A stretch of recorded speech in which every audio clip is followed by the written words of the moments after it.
qui va porter sur les péchés capitaux. Alors, je crois que tout le monde à peu près connaît l'Académie catholique du Val-de-Seine. C'est une entité indépendante. On fait 4 interventions, 4 soirées par an. Et jusqu'à présent, il y avait un colloque à la fin de l'année qui n'a pas lieu cette année. Et également une journée académique qui n'aura pas lieu non plus. On se concentre sur l'enseignement ici au niveau de la paroisse. Alors pour traiter ce sujet, il va y avoir une conférence donnée par M. Christian Godin, qui est déjà venu ici. Et nous nous connaissons depuis 10 ans cette année. La première fois.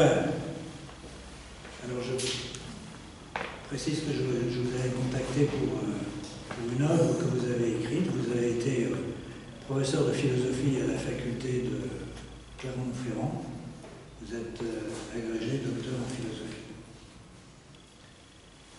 Et en 2015, donc, je vous avais contacté pour un colloque sur l'œuvre d'Emmanuel Fabre, pour laquelle vous êtes intervenu. Et à l'issue de ce colloque, je vous ai dit, eh bien, on pourrait faire un colloque sur votre œuvre. Parce qu'en fait, j'ai lu vos ouvrages et j'avais été vraiment séduit. Et dès que je les ai lus, je me suis dit, il faut que je rentre en contact avec cette personne. Ce que j'ai fait. Et donc, il y a eu ce colloque sur l'œuvre d'Emmanuel Fabre.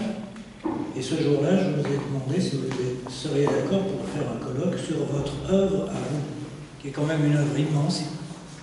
L'ouvrage principal s'intitule La Totalité, et ça fait combien? 3000 pages, quelque chose comme ça. Il y a 6 ou 7 volumes. Donc c'est une œuvre très importante, et je pensais que le sujet était vraiment très important. La question de la totalité, on se la pose, il suffit d'ouvrir son poste de radio. Et puis, est-ce qu'on a tout fait? Est-ce que tout est bien, etc. Voilà, donc,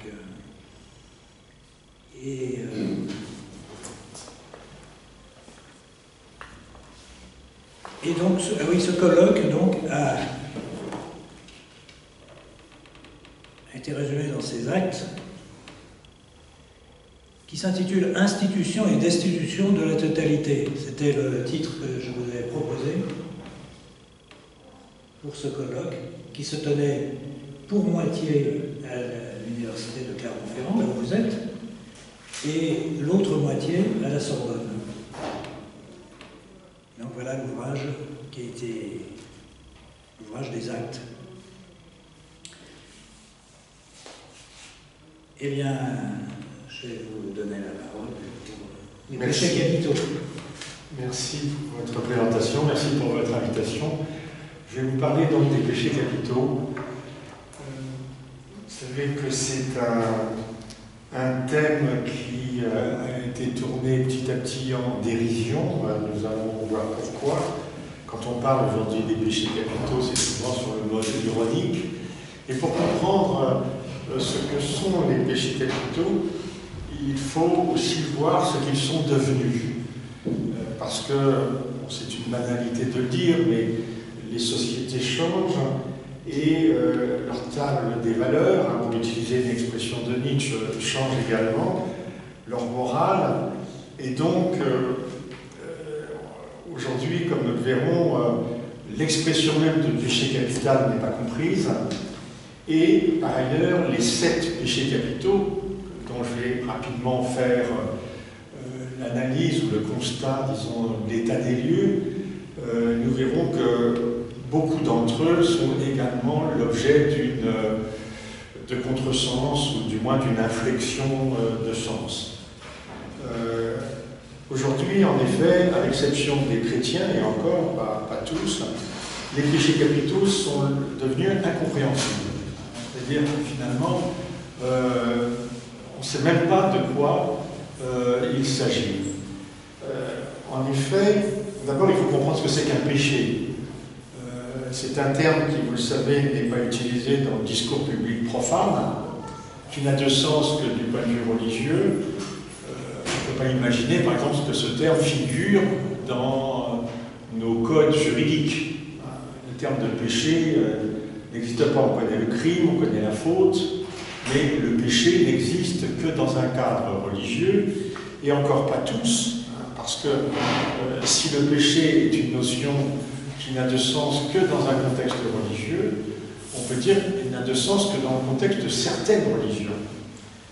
Il n'y a véritablement de péché que dans des religions monothéistes, qui non seulement admettent l'unicité, disons, imposent, croient l'unicité d'une divinité, mais ce qui est aussi important, sinon plus, c'est que cette divinité est une personne. Pas simplement une individualité, mais une personne. Prenez un exemple, les dieux grecs sont des individualités, puisque vous avez Zeus, Apollon, Artémis, etc. Il y a des statues des dieux grecs et il y a des individualités, des attributs qui permettent de les reconnaître. Mais ces dieux ne sont pas des personnes, en ce sens qu'ils sont dépourvus de subjectivité, donc d'intériorité. Et ce qui est frappant, c'est qu'une statue grecque, c'est une effigie. C'est à la limite un masque, une face. Ce n'est pas un visage comme il y aura dans la peinture du Moyen-Âge, de la Renaissance, le visage de la Vierge ou le visage du Christ. Ce qu'invente la Bible hébraïque, je dis bien invente parce que c'est la première fois que ça apparaît dans l'histoire de la culture humaine, c'est le caractère personnel de celui qui dit, vous savez, je suis celui qui est, je suis celui qui est, le Yahvé, Jéhovah. Caractère personnel. C'est-à-dire en fait qu'il a une intériorité, et cette intériorité s'adresse aux hommes. Et là, c'est une grosse différence. Zeus n'a rien à dire aux hommes. Les dieux grecs et les dieux romains ne parlent pas aux hommes. On peut dire qu'ils s'en désintéressent, sauf s'ils sont poussés, par exemple, dans le cas de Zeus, poussés par l'amour d'une femme, d'une mortelle, mais les mortels, les hommes, sont complètement indifférents aux dieux. Alors que dès le début, Yahvé prend soin de son peuple, prend soin de sa créature, lui donne des ordres, des conseils, etc. Donc c'est un Dieu moral. Il faut bien comprendre que le péché n'a de sens que par rapport à cela. C'est-à-dire que le péché n'est pas une simple faute, c'est une faute particulière qui est commise, c'est la transgression d'un commandement, d'un ordre divin. Et c'est la raison pour laquelle, en fait, ce péché qui développe par ailleurs aussi un sentiment dont Nietzsche avait bien vu d'ailleurs que c'était aussi une invention juive, c'est le sentiment de culpabilité. Alors que dans une société traditionnelle, pour prendre un exemple extrême à l'opposé, où les divinités sont extérieures, où elles sont des individualités, disons, parfois d'ailleurs qui sont impersonnelles, justement, par exemple les divinités de la nature, eh bien, on peut transgresser un tabou, mais il n'y a pas le même sentiment de culpabilité qui étreint le cœur de celui qui a transgressé l'ordre cosmique ou l'ordre divin. Ce serait plutôt un sentiment de honte. La honte et la culpabilité, vous voyez, obéissent à des logiques et à des psychologies différentes. La culpabilité, c'est quelque chose de très intérieur. On peut se sentir coupable sans jamais l'avouer. Alors que la honte, par définition, n'existe que sous le regard de l'autre, sous le regard d'autrui. Il y a un passage d'ailleurs dans la Bible, c'est le moment où Adam et Ève sont chassés du paradis terrestre, et puis il y a ces deux sentiments qui sont mêlés, encore indistincts. La honte, d'être nu, alors qu'ils n'avaient pas cette honte dans le paradis terrestre. Et la culpabilité, évidemment, d'avoir enfreint l'interdit divin. Donc, c'est la raison pour laquelle, sans doute, nous ne comprenons plus, dans une société qui est très largement sécularisée, comme la nôtre, une société qui n'a plus la même culture religieuse que celle de nos ancêtres, c'est la raison pour laquelle nous avons déjà du mal à comprendre ce qu'est un péché. Alors maintenant, un péché capital, puisque vous savez, dans la théologie morale du christianisme, il y a une typologie des péchés, c'est-à-dire une liste ordonnée des différents péchés. On connaît la distinction entre péché mortel et péché véniel. Et là où l'homme moderne, qui n'a pas de culture religieuse, commet, disons, un contresens sur le terme de capital, de péché capital, c'est que quand il prend connaissance de la liste de ces 7 péchés, j'y reviendrai, hein, il se dit, mais est-ce que c'est vraiment ça qui est le plus malheureux et le plus désastreux dans la vie humaine? La colère, la gourmandise, même la luxure. Après tout, nous, comme nous sommes les contemporains, ou presque, d'Hiroshima et d'Auschwitz, des famines, des génocides et des guerres qui font des millions de morts, on se dit, mais alors, avoir condamné la gourmandise comme péché capital, c'est vraiment manquer sa cible. Et là, on commet une erreur, c'est qu'on s'imagine qu'avec les 7 péchés capitaux, on va avoir les 7 plus grands crimes dont l'homme est capable. Or, c'est pas du tout ça. En fait, quand on dit capital, ça ne veut pas dire que c'est le plus grave, que c'est le plus impardonnable, si tant est qu'il existe de l'impardonnable. Capital, ça veut dire que c'est un péché qui, en tant que capital, il engendre le crime, il engendre le vice, il engendre le malheur. C'est un péché, disons, génératif. C'est ça, le péché capital. Hein, prenez la colère. On s'étonne, nous, de ne pas voir, par exemple, l'homicide parmi les 7 péchés capitaux. Mais l'homicide, d'où provient-il? De la colère, de l'envie, de l'avarice. Hein, nous verrons d'ailleurs qu'est-ce qu'elle signifie, etc. C'est-à-dire que le péché capital, on pourrait dire tous les péchés capitaux, les 7, peuvent engendrer le crime. Si nous considérons que le crime, surtout évidemment si c'est un crime de masse, un génocide, c'est ce qu'il y a de pire dont l'homme puisse être responsable. Donc c'est ça le péché capital. C'est en fait la provenance, c'est la transgression d'un ordre divin, mais c'est la provenance, la source d'une multitude de vices et de crimes.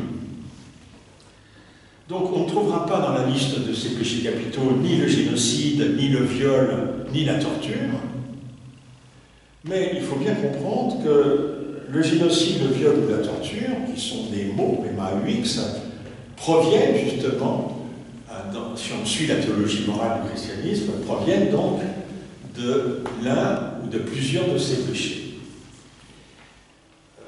Alors cette liste des 7, on appelle en termes, disons, techniques le septénaire, donc c'est une liste de 7, qui a été retenue pour faire en symétrie avec les 7 vertus.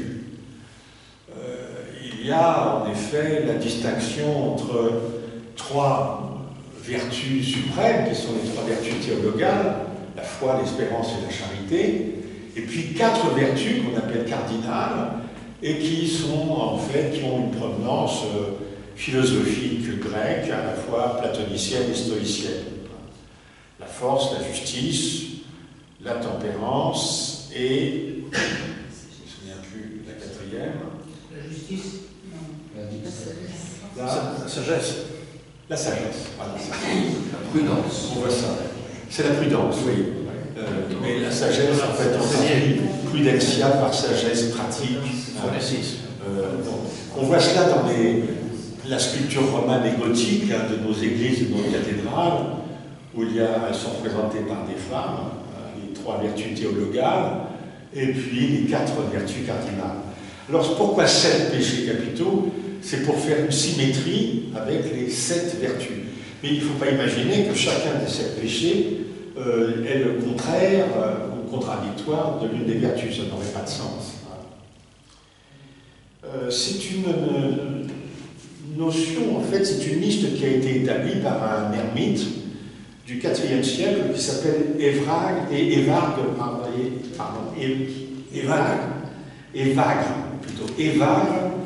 de Pontique. Pontique étant une région de l'Asie mineure, c'est-à-dire de l'actuelle Turquie.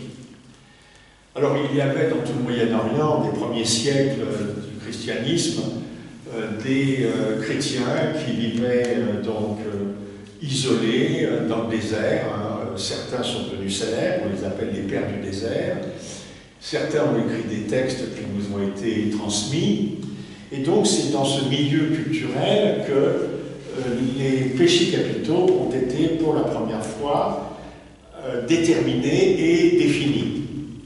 Alors à partir, disons, d'une double source, qui sont d'ailleurs qui sont les 2 sources de la grande pensée philosophique ou théologique du Moyen-Âge, à savoir la source biblique et la source philosophique grecque, essentiellement Platon et les stoïciens.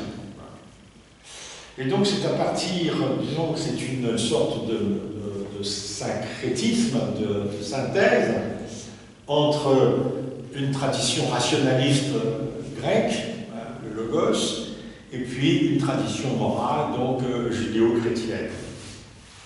Alors, au départ, puisque c'est Évagre de Pontique qui a établi le premier cette liste, au départ, c'était une théorie morale qui était à usage des cénobites, c'est-à-dire de ceux qui vivaient retirés du monde, de la société.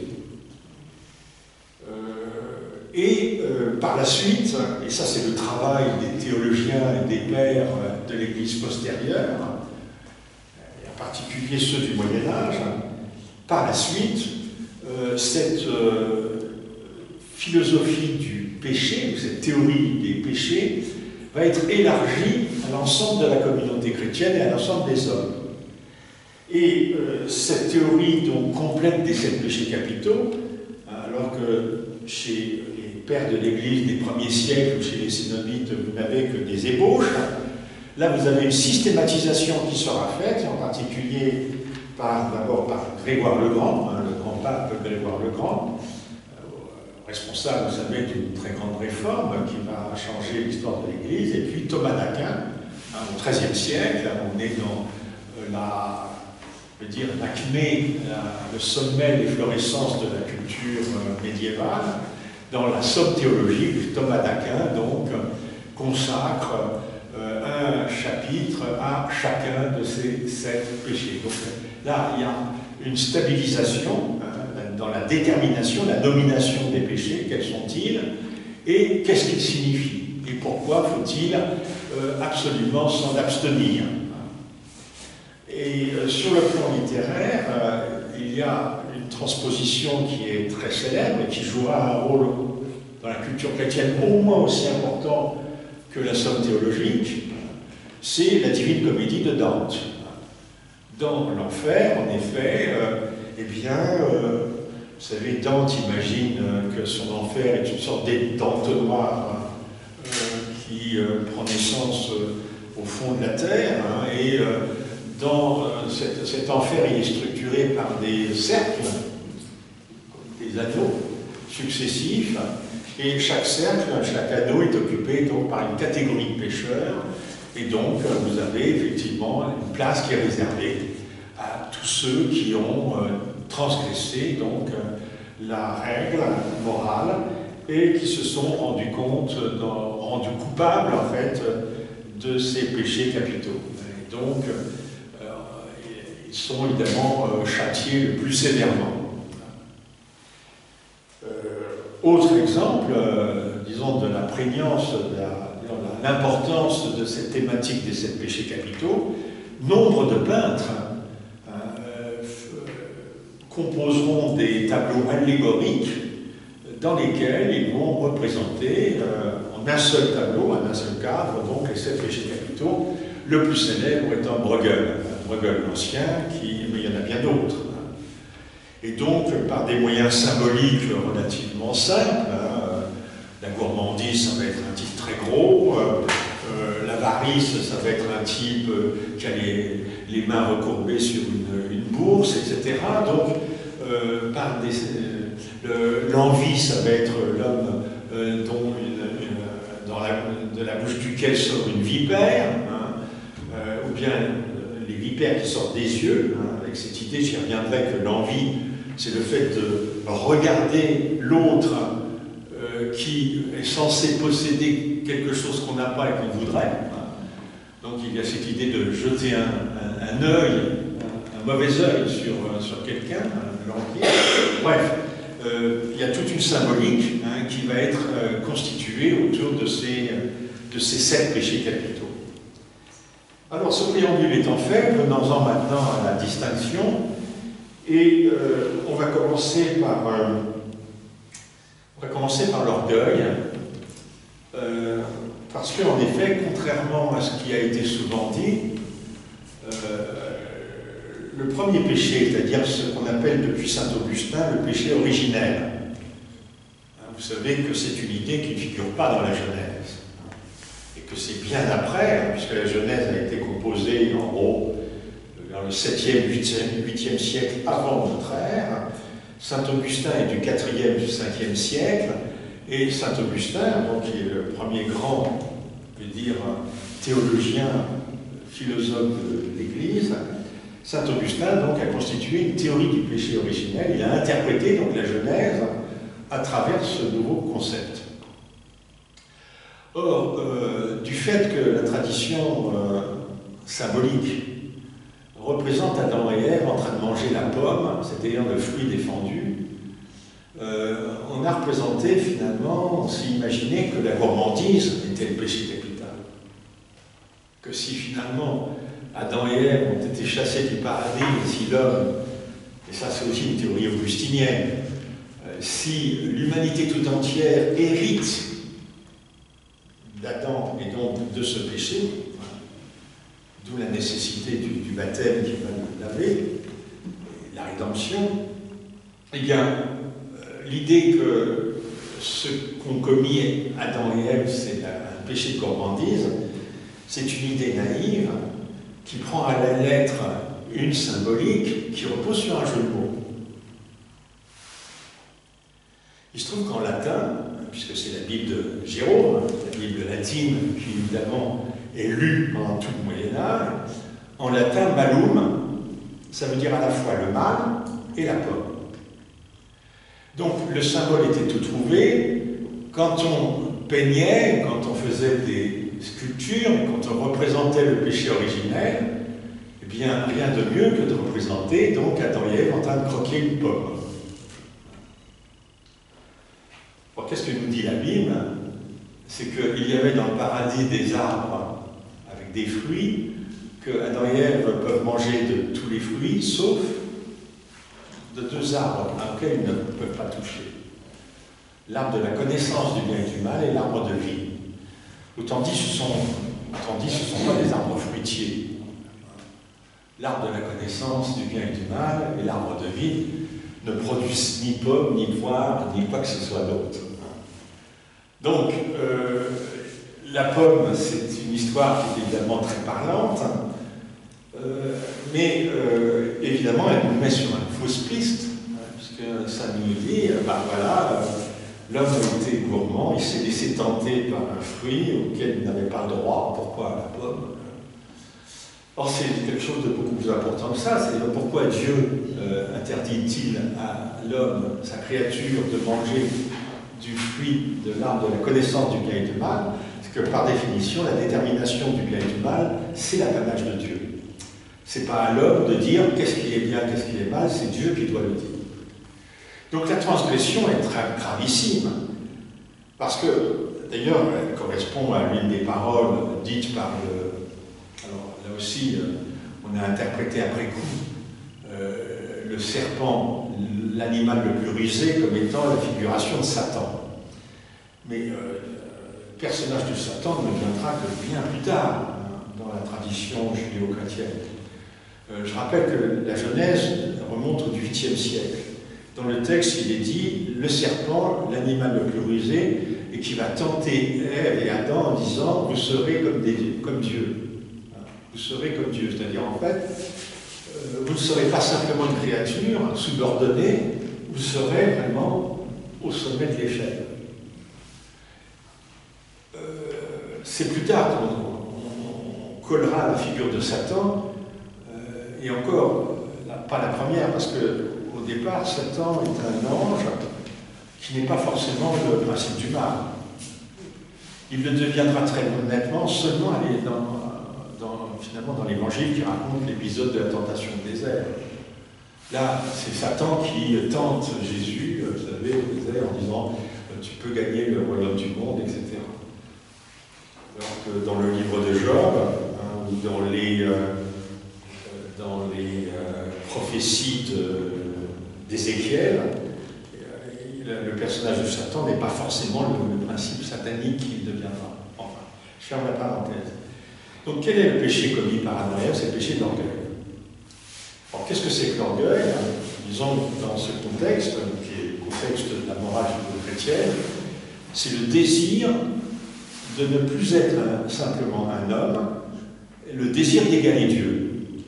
Et là, il y a une analogie qu'on peut faire quand on est philosophe avec ce que les Grecs appelaient hubris, et qui est d'ailleurs un des thèmes, peut-être le thème central de la tragédie grecque. Qu'est-ce qui va perdre Ajax, ou bien Philoctète, ou bien Oedipe, ou bien Héraclès, Hercule, tous ces héros de tragédie. Ce qui les perd, c'est qu'ils s'imaginent être supérieurs aux hommes et égaux aux dieux.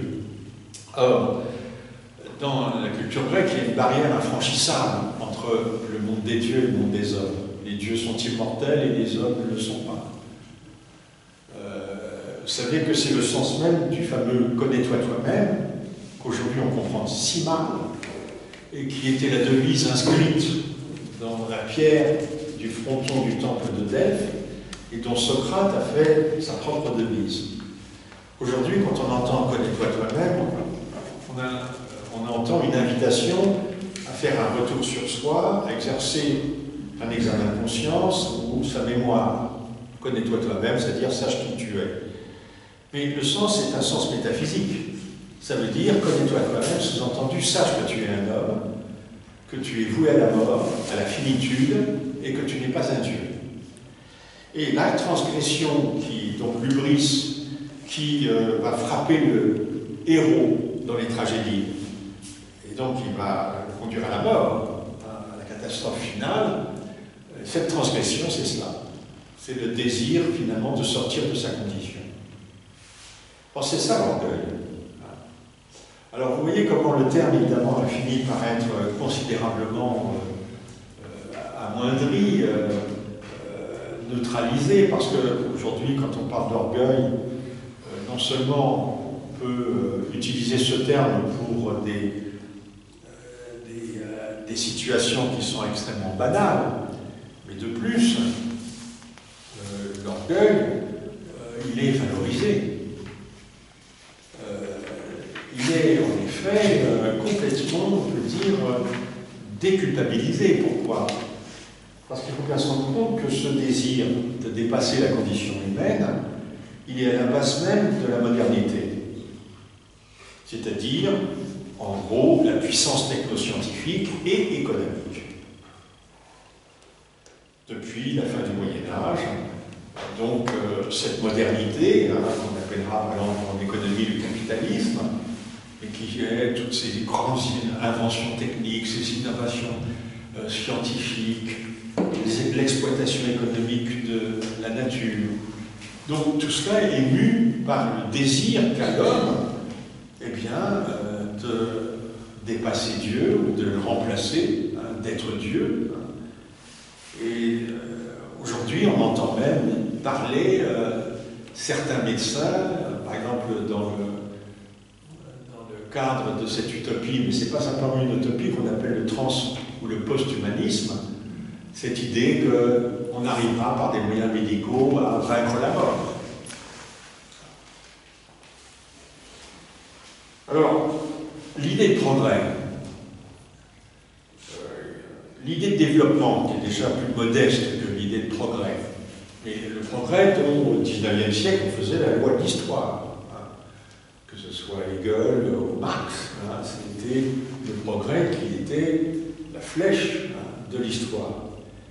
L'idée de développement, et puis une idée encore plus modeste, mais qui aujourd'hui nous apparaît comme incontestable, celle de croissance, sous-entendu infini, hein, ce qui évidemment est une contradiction dans les termes, puisque le terme de croissance vient de la biologie, et il est impossible d'imaginer un organisme qui croîtrait indéfiniment, ou bien une population d'individus vivants qui augmenterait indéfiniment. Le symbole, si vous voulez, de cette démesure, il était figuré par les peintres classiques, par les peintres du Moyen-Âge et de la Renaissance. Cette figure qui revient à un épisode biblique, qui est la tour de Babel. Pourquoi ce monument si haut, qu'il atteint le ciel? C'est évidemment pour atteindre le domaine de Dieu. Et la tour de Babel est devenue le symbole même de l'orgueil humain, de ce que les Grecs appelaient hubris.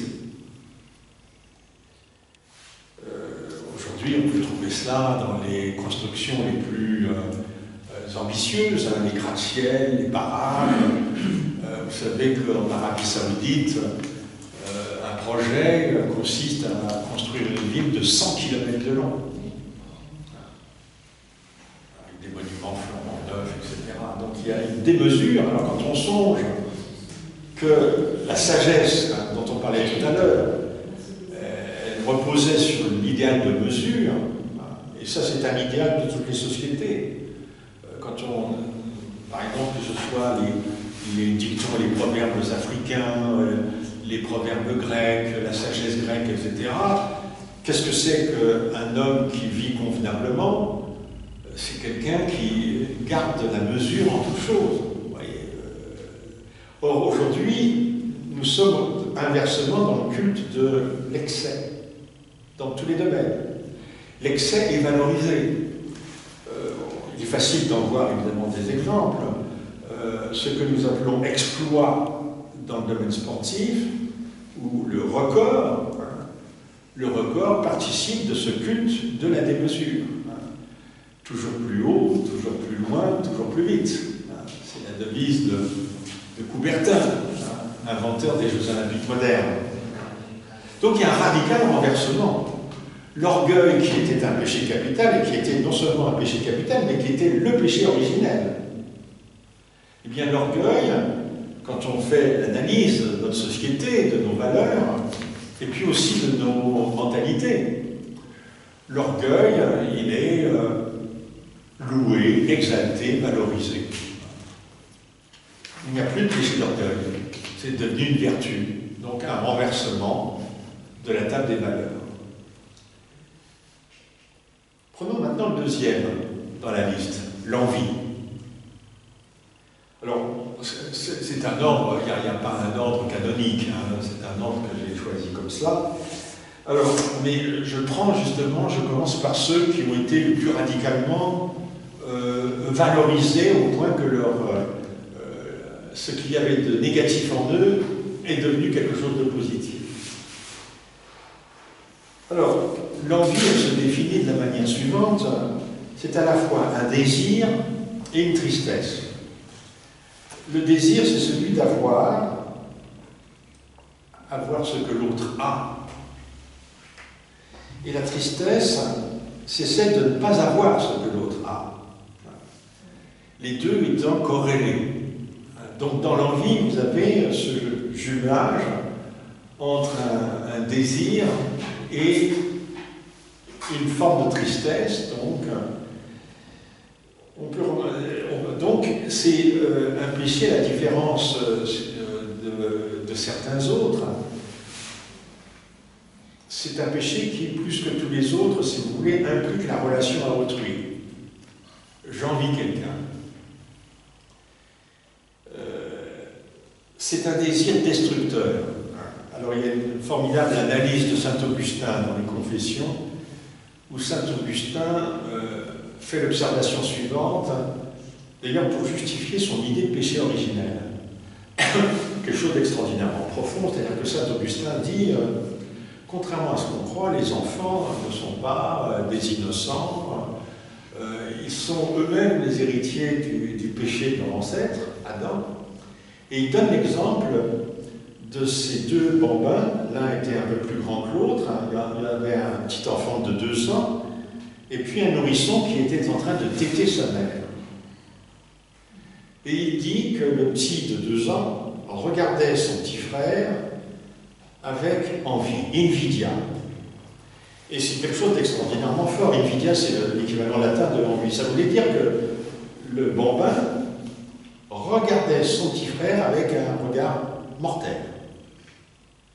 Il voulait prendre la place de son petit frère.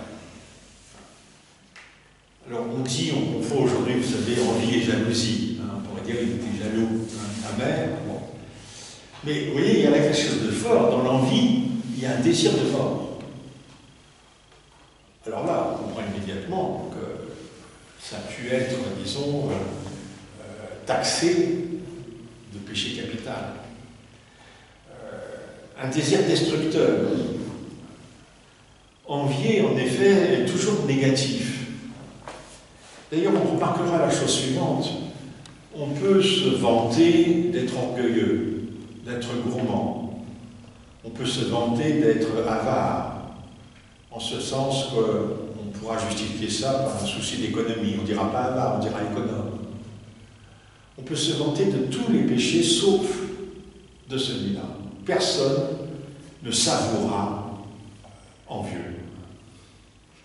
C'est vraiment le péché de tous, celui dont celui qui le commet est le plus honteux et celui dont il se sent le plus coupable.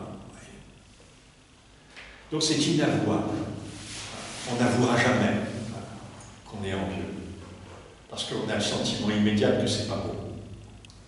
Vous voyez, c'est autre chose que le terme a été là aussi neutralisé, édulcoré dans la langue commune quand on dit avoir une envie. C'est pas du tout ça, vous voyez. Avoir une envie, limite l'envie c'est le petit désir, un désir de faible intensité. Là c'est autre chose. Être envieux, porter l'envie. Donc tout à l'heure je vous disais qu'on avait illustré ça par des allégories avec la vipère. C'était quelque chose d'extraordinairement... Les contes, pensez, je ne sais pas, à des contes pour enfants, enfin qu'on appelait contes pour enfants, mais les contes de Grimm, de Madame de Beaumont, les contes de Perrault, pensez à Cendrillon, l'histoire de l'envie des sœurs sur leurs petites sœurs, leurs petits frères, etc., ou d'une belle-mère sur son ancienne épouse, bref, l'ancienne épouse de son mari. Or, qu'est-ce qui est devenu l'envie dans nos sociétés? Alors, on pourrait faire une analyse un peu parallèle, la terme une analyse à la fois philosophique et historique, à partir d'un chapitre très célèbre dans le livre d'Alexis de Tocqueville, de la démocratie en Amérique, un livre qui a été écrit dans les années 1830, où vous le savez, Tocqueville, qui a voyagé aux États-Unis, il analyse la démocratie. Et ce qu'il remarque, en fait, c'est que, ça c'est une idée qui remonte à Platon, dans la République, c'est qu'un régime politique est toujours associé à un certain type d'homme. Vous voyez, la tyrannie, pour qu'elle fonctionne, il faut qu'il y ait un certain type d'individu. Et il en va de même pour la démocratie. Or, un type d'individu, un type d'homme, il est caractérisé par un certain nombre de comportements, un certain nombre d'affects, d'émotions, de sentiments. Et Tocqueville a découvert quelque chose qui est extraordinairement judicieux, profond, c'est que le sentiment, l'affect central dans les sociétés démocratiques, c'est l'envie. En fait, c'est l'envie qui est le moteur des individus dans une société démocratique. Alors, pour quelle raison? Tocqueville s'interroge en faisant la distinction, la comparaison, l'opposition entre les sociétés démocratiques et les sociétés d'avant, celles de l'Ancien Régime. On dirait par exemple les sociétés féodales ou traditionnelles. Vous savez que dans les sociétés traditionnelles, féodales, même l'exemple le plus net de la société comme celle de l'Inde, vous avez dans ces sociétés une hiérarchie entre les rangs, entre les statuts, entre les ordres, qui est extrêmement rigide, qui est immuable, et qui fait que, en dehors de certaines sociétés traditionnelles où il y avait une égalité à peu près entre les individus, dans des sociétés traditionnelles à rang, à ordre et à statut, c'est pas la même chose que classe. La classe sociale, ça viendra après, quand le facteur économique l'emportera sur tous les autres. Et prenez par exemple le système des castes en Inde, la hiérarchie des castes, il y a 4 grands groupes dans la Varna, et dans chaque Varna, vous avez des milliers de castes, correspondant peu ou prou à ce qu'on appelle, nous, en sociologie, des catégories socio-professionnelles, par exemple cordonniers, charpentiers, etc. Eh bien, ces 4 grands groupes, donc les brahmanes, les vaishyas, les kshatriyas et les sudras, tout en dessous, vous savez, il y a ce qu'on appelle, nous, en Europe, les intouchables. Ce sont des... En fait, chaque groupe vit dans un monde séparé, parce que les mariages sont endogames, donc les hommes et les femmes se marient à l'intérieur d'une même caste. On hérite de sa caste, de son père, de ses parents. Donc si on est le fils d'un brahman, on est forcément brahman. Si on est le fils d'un soudra, on est forcément soudra. La seule possibilité de changer de caste, et donc de s'élever dans la hiérarchie, c'est, vous le savez, la transmigration, la métempsychose, c'est-à-dire la réincarnation dans une autre vie. Si on a accompli ses devoirs de caste, on a une chance, en effet, d'être réincarné dans une caste supérieure. Mais dans cette société, pourquoi n'y a-t-il pas d'envie? Parce que les individus vivent dans des mondes tellement différents. Ils sont dans une même société, extraordinairement soudée. Mais en même temps, ils vivent dans des mondes tellement différents que le sentiment d'envie ne peut pas germer. Prenons une expérience qui est extrêmement banale et qui nous fait comprendre cela. Les gens qui, aujourd'hui, voyez, dans une société française, s'ils envient quelqu'un, qui vont-ils envier? Ils vont envier, par exemple, leur voisin, parce que leur voisin, il a une plus belle voiture que la leur. Mais ils ne vont pas envier le gars qui gagne des milliards et des milliards. Parce que ce type-là, il est tellement loin, si vous voulez, que l'envie ne peut pas s'accrocher à lui. Paradoxalement, l'envie, elle n'a été naître de l'inégalité, mais en même temps, elle ne peut exister que dans un contexte égalitaire. Donc plus il y a d'égalité, plus il y a d'envie. Parce qu'on souffre de la moindre petite inégalité dont on est d'ailleurs, dont on pense être victime, parce que les inégalités dont on souffre, c'est jamais celles dont on est bénéficiaire, bien entendu. Donc on est, disons, on souffre d'une inégalité dont on croit être la victime. On peut très bien envier quelqu'un alors qu'il n'est pas mieux loti que soi. Vous voyez, il y a beaucoup d'imaginaire dans l'égalité. Donc là où Tocqueville avait dit quelque chose d'extrêmement juste, c'est que plus les sociétés tendent à l'égalisation des conditions, et plus le sentiment d'envie va naître en elle. Et René Girard, qui est un contemporain, c'est un philosophe qui est mort il y a quelques années, René Girard a montré que c'est justement dans ces situations d'égalité qu'il y a des germes de violence qui n'existait pas dans les sociétés d'autrefois, dans la mesure où les individus étaient bien, disons, encadrés dans des classes, dans des castes, dans des groupes, voyez, qui n'échangeaient pas, ou presque pas entre eux. Donc l'envie, c'est un sentiment démocratique. Et l'inégalité qui suscite l'envie, elle ne peut être perçue que dans un contexte d'égalité. Donc paradoxalement, dans une société, plus l'égalité des conditions croît, augmente, et plus le sentiment d'inégalité, plus l'envie croît aussi. Ce qui sont des formes de tristesse, de frustration. Mais en même temps, cette frustration, c'est aussi, d'un point de vue affectif, c'est un moteur extraordinairement positif pour la machine économique. Vous voyez, c'est-à-dire qu'au XIXe siècle, les économistes, les philosophes, les intellectuels croyaient que le but du travail, de l'économie, c'est de permettre la satisfaction des besoins de tous. Or, il est évident que si le but était la satisfaction des besoins, il y a très longtemps que la machine économique tournerait au ralenti, ou bien ce serait arrêté, puisque les besoins élémentaires dans les sociétés les plus riches ont été satisfaits. Non, il faut sans arrêt relancer la machine, et c'est la raison pour laquelle les désirs et les envies, même les plus farfelus, même les plus irrationnels, doivent prendre le relais des besoins. Bon, il ne suffit pas de satisfaire ses besoins, il faut satisfaire ses envies, ses désirs. Mais la définition du désir, c'est qu'il est par définition, enfin, il est par essence non satisfaisable. On ne peut pas le satisfaire, parce qu'il est relancé sans arrêt. Il y a de l'infini en lui.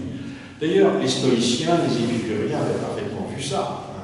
Épicure fait la distinction entre des types de plaisirs qui correspondent à des désirs, il appelle des plaisirs artificiels, des plaisirs précisément qui ouvrent sur un mauvais infini, qui ne peuvent pas être satisfaits. Vous voyez, si j'ai faim, je mange, après j'ai plus faim. Mais si j'ai 3 millions, je peux en avoir 4, si j'en ai 4, je peux en avoir 5, si j'en ai 5, je souffre parce que le copain d'à côté, il en a 10. Vous voyez?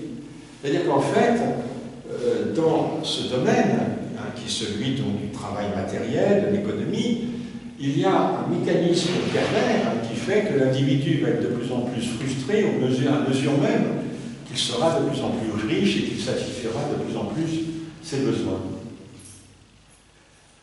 Alors, en fait, on peut observer la même inflexion qu'à propos de l'orgueil, de même façon que l'orgueil, qui était un péché capital, a fini par être neutralisé, sinon valorisé, au nom de l'estime de soi, de la valorisation de soi. Et bien de la même façon, l'envie a été, on peut dire, requalifiée dans un cadre qui est celui de la modernité capitaliste. L'envie a été requalifiée par une éthique conforme à ce système, par exemple en termes d'ambition, d'émulation, de concurrence, de rivalité, que vous voyez d'ailleurs dans tous les domaines. Le sport peut être défini comme étant notre théâtre, c'est-à-dire de la même façon que les Grecs, j'ai fait allusion à la tragédie, transposaient leur société sur la scène du théâtre, de la même façon on peut dire que le stade, qui est la scène du sport, ou la piste, eh bien c'est la transposition des mécanismes de notre société, certains, et en particulier celui de la concurrence. Étymologiquement, veut dire courir avec. Mais courir avec, c'est aussi courir contre. Même chose de la compétition. Chercher avec. Cette concurrence, cette rivalité, elle est évidemment dominante dans le domaine économique. Elle est extrêmement valorisée puisque c'est à elle que l'on considère, que le progrès existe. C'est grâce à elle que c'est la concurrence qui fait que les individus veulent se dépasser eux-mêmes et se dépasser les uns les autres, dans une course qui, proprement, n'a aucune fin. Donc, voilà ce qui était au départ un péché, comme l'orgueil, et qui est devenu, par tout un ensemble de transitions et de médiations historiques, presque une vertu. Où nous retrouvons une fable qui a été imaginée par un auteur anglais au début du XVIIIe siècle. Il a un nom français parce qu'il descendait de huguenots, de protestants qui avaient été chassés par la révocation médite Nantes. Il s'appelle Bernard de Mandeville, c'est un anglais. Il avait écrit un texte qui était à la fois poétique et philosophique qui s'appelle La fable des abeilles. Et il imagine qu'un jour la ruche, donc la colonie des abeilles, décide d'être vertueuse. Et à ce moment-là, Mandeville imagine que la ruche, elle va complètement péricliter, elle va devenir très pauvre, les abeilles vont mourir de faim, etc. Et que c'est les vices des abeilles, qui évidemment c'est le symbole de la société humaine, ce sont les vices des hommes qui font le travail, l'épargne, la propriété privée, les progrès économiques et techniques, etc., les innovations. Donc l'histoire humaine est commandée donc, par les vices davantage que les vertus. Et à juste titre, Karl Marx avait vu dans ce texte de Mandeville, disons, la plus formidable preuve du caractère foncièrement immoral du système capitaliste, parce que c'est un système en effet qui inverse les valeurs du vice et de la vertu. Venons-en maintenant au troisième péché, la luxure. Alors là, on comprend un peu plus intuitivement de quoi il s'agit. C'est un thème que l'on trouve très souvent représenté en peinture, dans les textes. Il y a un épisode célèbre, Saint Antoine, qui est précisément comme Évâpre de Pontique dont je vous parlais tout à l'heure, Saint Antoine qui est retiré dans le désert, et puis qui est assailli par des images tentatrices, où évidemment la dimension sensuelle et sexuelle est prévalente. Alors en fait, qu'est-ce que c'est que la luxure? C'est une forme d'excès, comme l'orgueil, comme l'envie. C'est une sensualité qui excède la fonction procréatrice de la sexualité. La sexualité a une fonction naturelle, qui est la procréation, et tout ce qui est en excès par rapport à cette fonction va être condamné comme luxure. Il y a, vous savez, dans la luxure, ça vient d'un mot latin, il y a à la fois l'idée de quelque chose qui est tordu, par exemple quand on s'est luxé la hanche, et puis l'idée de profusion, quand on dit la luxuriance de la forêt tropicale. Donc vous voyez, ces mots-là forment une sorte de constellation de sens. Le luxe, qu'est-ce que c'est que le luxe? C'est une richesse débordante. Ce qui est luxuriant déborde de vitalité ou de couleur. Luxer une cheville, un genou, ça veut dire en fait le tordre. Quelque chose donc qui est de droit qui a été tordu, quelque chose donc qui n'est pas normal. Et donc la luxure est au confluent de ces deux sens, donc de l'idée de tordre et l'idée de proliférer de manière excessive. Aujourd'hui, il est facile de voir, puisque nous sommes dans le culte de l'excès, il est facile de voir que la luxure a un champ libre. En fait, que le sexe, au lieu d'être une sorte de défi qui doit être contrôlé, voire surmonté, apparaît comme étant le marqueur de l'identité. C'est très nouveau, ça. La première fois dans l'histoire humaine que le sexe et la sexualité apparaissent comme étant des marqueurs de l'identité personnelle. et aussi, pas seulement d'identité, d'accomplissement personnel. Donc j'insiste pas là-dessus, il y a quelque chose d'assez évident dans la valorisation du plaisir, lequel d'ailleurs, laquelle valorisation n'a pas tellement un sens qu'on pourrait dire épicurien ou hédoniste. C'est qu'il faut bien songer une chose, c'est que le plaisir, ça fait dépenser. Au sens même, disons, presque trivial du terme, c'est-à-dire que ça coûte de l'argent.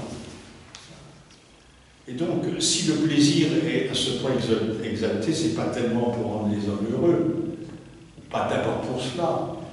C'est pas parce qu'on adopte une philosophie épicurienne et qu'on considère qu'il est mieux que l'homme ait du plaisir plutôt que pas, mais c'est que réellement le plaisir, comme l'envie, c'est quelque chose qui contribue à la dynamique infinie du système du travail et de la consommation, de la production et de la consommation. Prenez le monde des spectacles, le sport dont je vous parlais, prenez le cinéma, la chanson, les médias, enfin, etc., sans compter évidemment toute l'industrie pornographique, l'industrie du sexe proprement parlé. Et là, évidemment, dans ce dispositif, le sexe, il est innocenté, avec quand même des exceptions qui restent importantes, le viol, la pédophilie et la zoophilie, qui sont pénalisées, sanctionnées par le droit et la loi, ce qui est juste, parce que, vous le savez, dans nos sociétés, l'individu, il est d'abord défini par sa liberté personnelle, donc par sa capacité à vouloir. Or, ce qui est condamné et condamnable dans ces pratiques, le viol, la zoophilie et la pédophilie, c'est qu'il y a une absence totale de consentement. Donc, où la volonté de l'autre est niée.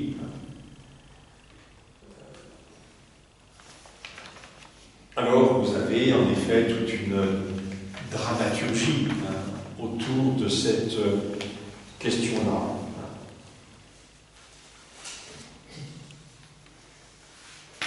J'en viens à au quatrième péché capital, qui est la colère. Quand on demande aux gens quels sont les 7 péchés capitaux, en général, ils disent la luxure, ils pensent souvent à l'avarice, à la gourmandise, et le péché qui est le plus souvent oublié, c'est la colère. Alors là aussi, on pourrait se dire, pour nous, modernes, si on n'a pas lu les textes anciens, on est un peu surpris. Pourquoi la colère devait-elle, à ce point, être condamnée?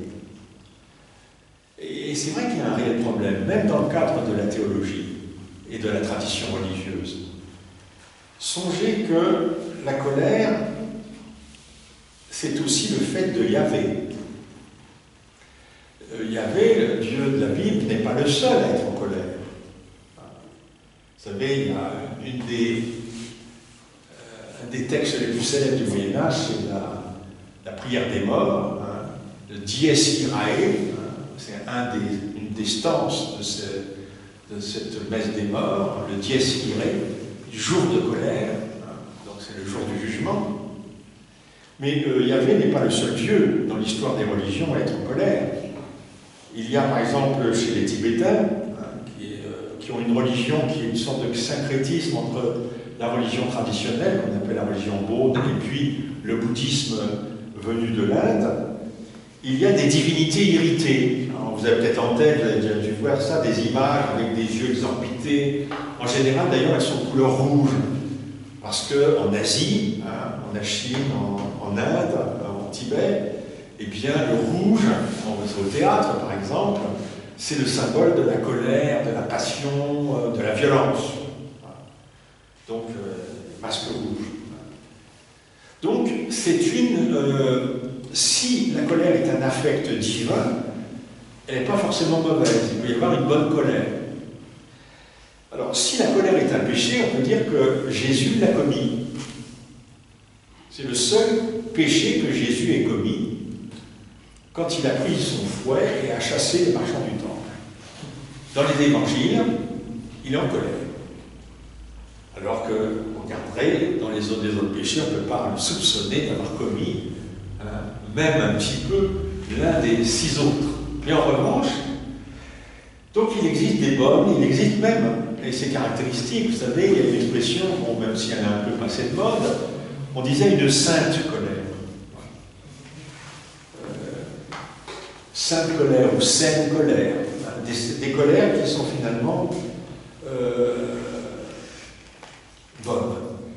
Or, les philosophes et les théologiens ont condamné la colère. Pourquoi? Les stoïciens disaient que c'était une forme, on voit ça chez Sénèque, c'est une forme de folie rapide, de folie brève. Quelqu'un qui est en colère, c'est comme s'il était fou. Alors la différence, c'est que ça ne dure pas très longtemps. Enfin, on dit d'ailleurs très bien, en français courant, on est hors de soi. Or, être hors de soi, c'est la traduction littérale, exacte d'être aliéné. Être devenu un étranger par rapport à soi-même, comme si on était un autre. Et il est vrai que les gens qui sont sujets à la colère traversent des crises qui donnent à penser qu'ils sont possédés par une puissance extérieure, comme s'ils étaient devenus brusquement quelqu'un d'autre. Et après coup, quand la colère est passée, ils peuvent se dire, mais comment ai-je pu dire cela ou faire cela? Ils ne se reconnaissent pas dans ce qu'ils ont dit et dans ce qu'ils ont fait, tellement la colère les a métamorphosés. Alors, les stoïciens, parce que la philosophie stoïcienne, sans doute avec le platonisme, était la philosophie qui a le plus influencé le christianisme, les stoïciens, en effet, valorisaient la vertu qu'ils appelaient équanimité. Équanimité, ça veut dire avoir, disons, on dirait, une humeur égale. Équanimité, il y a icus, qui veut dire égal, et puis anima, animus, qui veut dire esprit, ou anima, qui veut dire l'âme. C'est la vertu du contrôle de soi. Un homme sage, justement, on revient à la sagesse, doit se contrôler lui-même. Donc, un homme en colère, il a perdu le contrôle de soi, et par conséquent, il est comme fou, comme aliéné.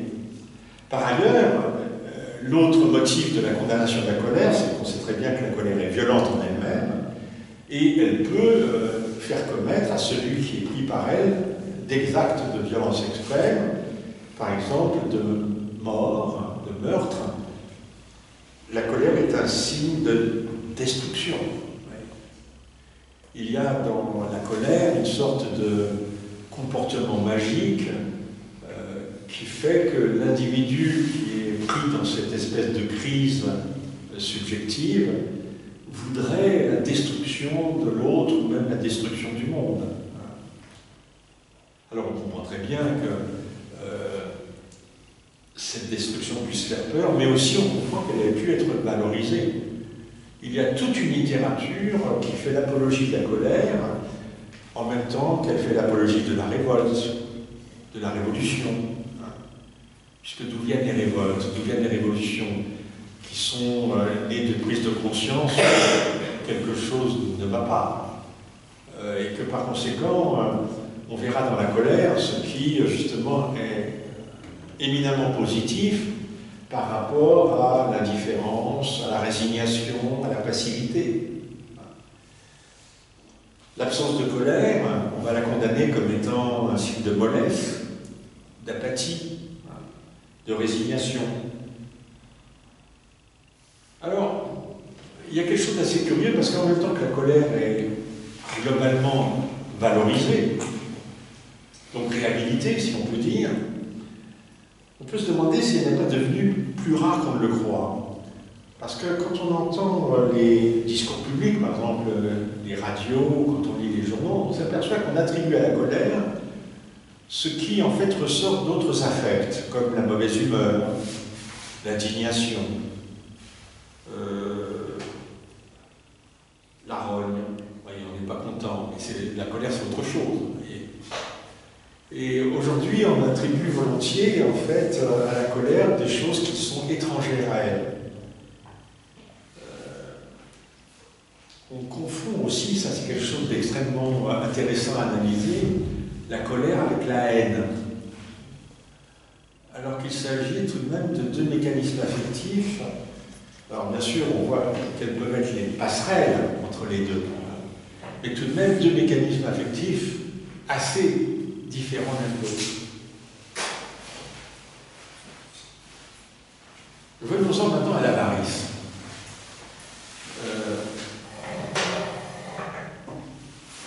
En fait, ce qu'on appelle avarice, c'est la traduction du latin avaritia. Et ce que les médiévaux appelaient avaritia ne correspond pas exactement à ce que nous appelons avarice. Parce que ce que nous appelons avarice, aujourd'hui, c'est depuis, disons, peut-être Molière. Molière a peut-être une inflexion dans sa pièce l'avare. Parce que l'avare, personnage d'Harpagon, le terme d'avare est pris dans un sens déjà moderne. C'est-à-dire celui qui a de l'argent et qui ne veut pas le dépenser. Un avare, c'est quelqu'un qui s'imagine que ce qu'il dépense est perdu. C'est-à-dire que c'est quelqu'un qui ne vit pas dans la logique de l'échange, mais qui vit dans la logique de l'accaparement égoïste. Donc le premier motif de la condamnation morale de l'avare, avant la condamnation, disons, économique, c'est que l'avare, il ne joue pas le jeu social. Le jeu social, c'est l'échange. Or, l'avare, c'est quelqu'un qui ne veut pas échanger, puisque, comme je vous le disais, il s'imagine, parce que vous savez, dans le personnage Harpagon, il y a quelque chose de délirant. À un moment donné, on se demande, il est fou. Et quand il s'imagine, il parle de sa cachette, il s'imagine à chaque fois que sa cachette est volée, etc.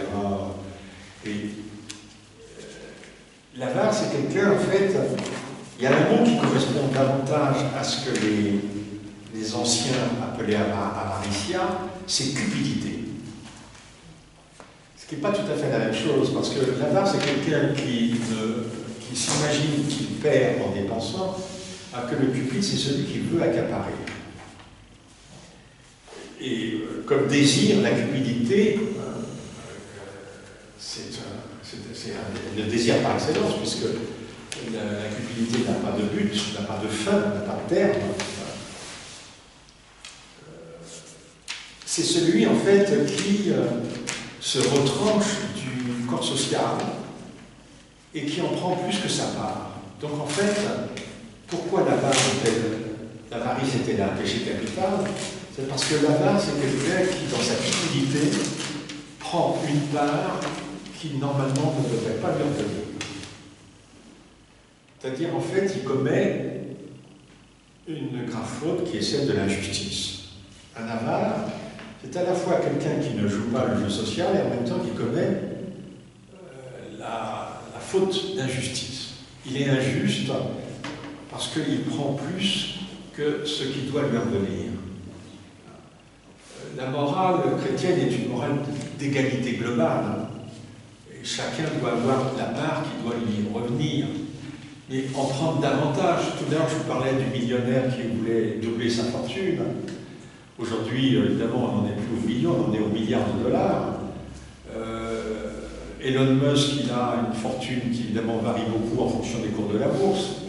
Mais elle est allée jusqu'à... Ah, il y a encore 5 minutes. Ah oui, il faut que j'aille. Alors, il faut oui, Elon Musk a une fortune qui s'est montée jusqu'à 200 milliards de dollars. 200 milliards, vous imaginez? C'est autant que le produit intérieur brut des 60 ou 70 pays les plus pauvres. C'est fou. Hein, on peut pas... Il n'y a pas de fin à cela. Le propre, justement, d'une quantité, c'est qu'on peut toujours lui donner un supplément.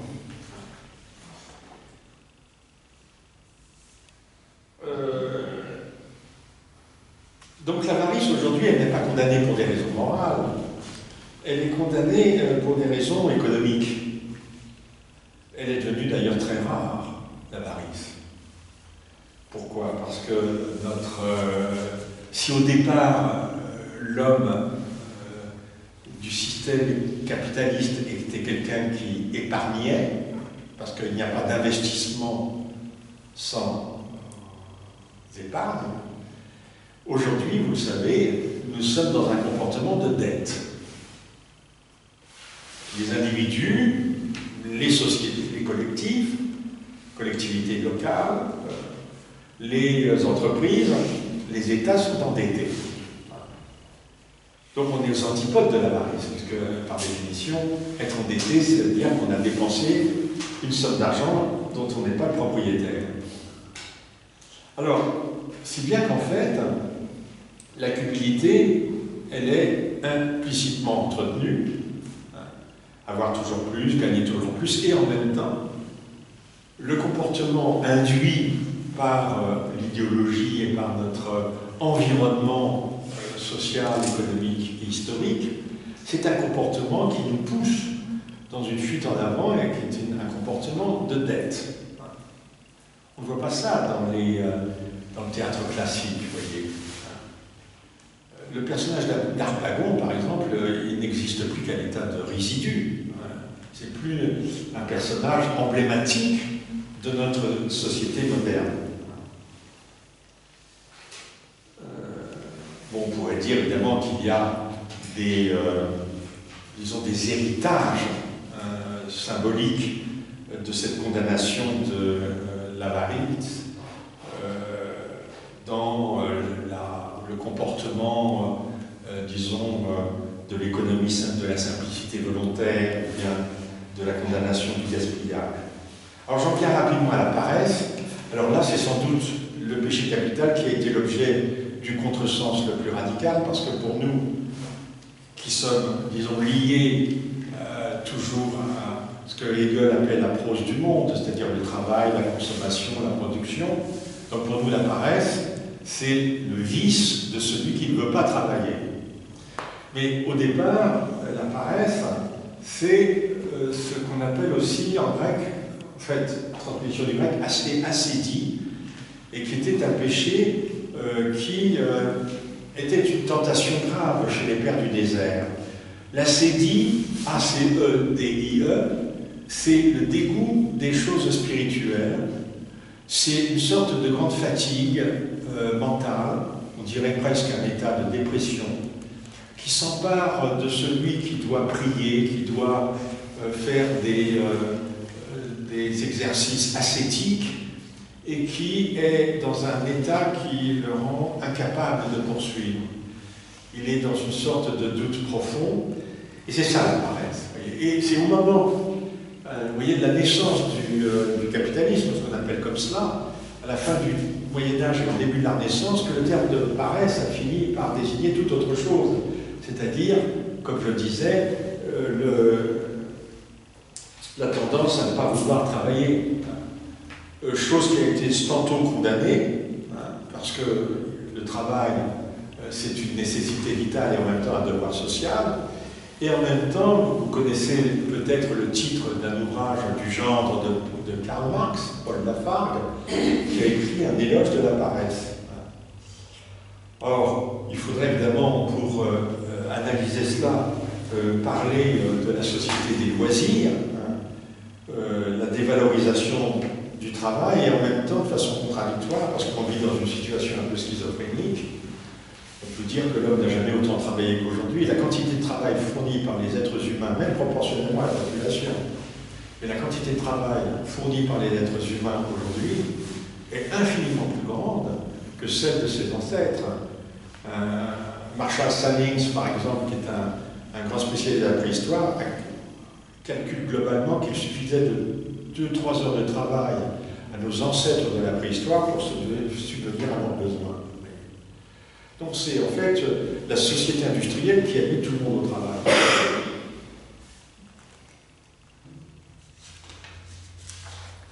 Alors j'en termine par la gourmandise. Alors là aussi,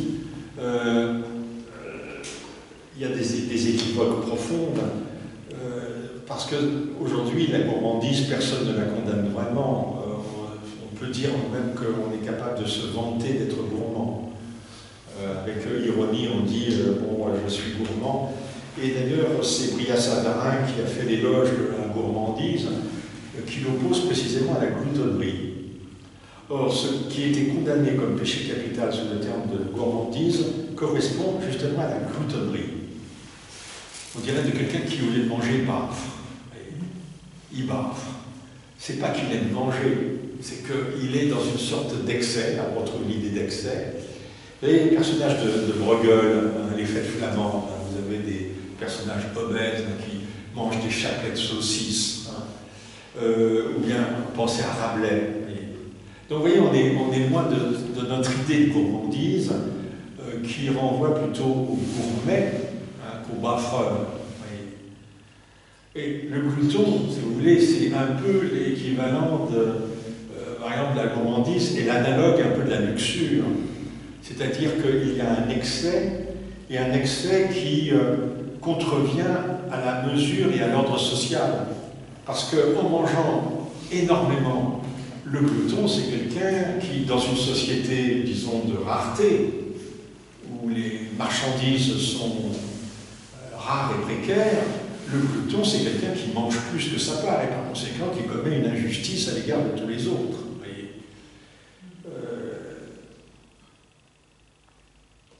Aujourd'hui, un peu, disons, comme la médicalisation de l'excès sexuel comme addiction, on a médicalisé la gourmandise ou la gloutonnerie comme une addiction qu'on appelle boulimie. Mais cette médicalisation, qui va de pair avec l'effacement des valeurs religieuses, est l'un des points centraux, vous voyez, de ce système, à la fois économique, technique et scientifique. Donc, en fait, conclusion, tous les péchés ont été réhabilités.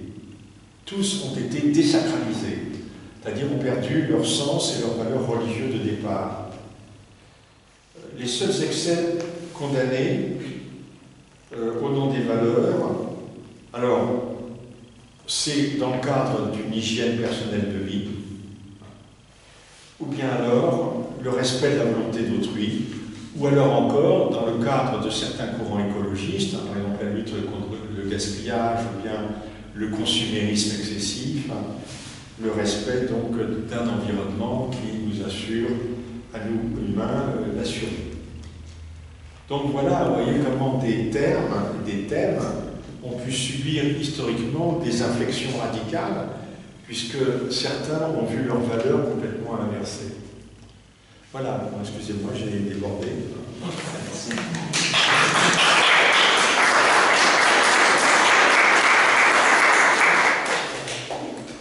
Alors on peut passer à un petit moment en question. Est-ce que qui a une question à poser? Oui, j'en ai une. Merci déjà pour votre présentation, j'ai beaucoup apprécié. Est-ce qu'il y a une gradation dans la gravité des 7 péchés capitaux? Est-ce qu'ils se valent tous?